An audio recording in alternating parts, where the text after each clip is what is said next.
So here we have our 3D printers in action. Front one is the new one, small Delta.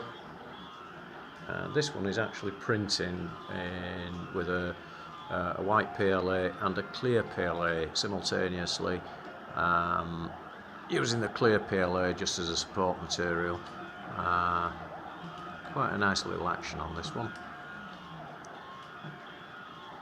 And then there we've got the original one. That's our original Inkshop. Producing, working in ABS, black ABS. This is just on a single extrusion, but in the future we may convert this to a double one as well. This was damaged actually, it was underwater in our flooding event over Christmas, so it's had to have all the electronics redone, so it's a bit of a tangled mess at the moment.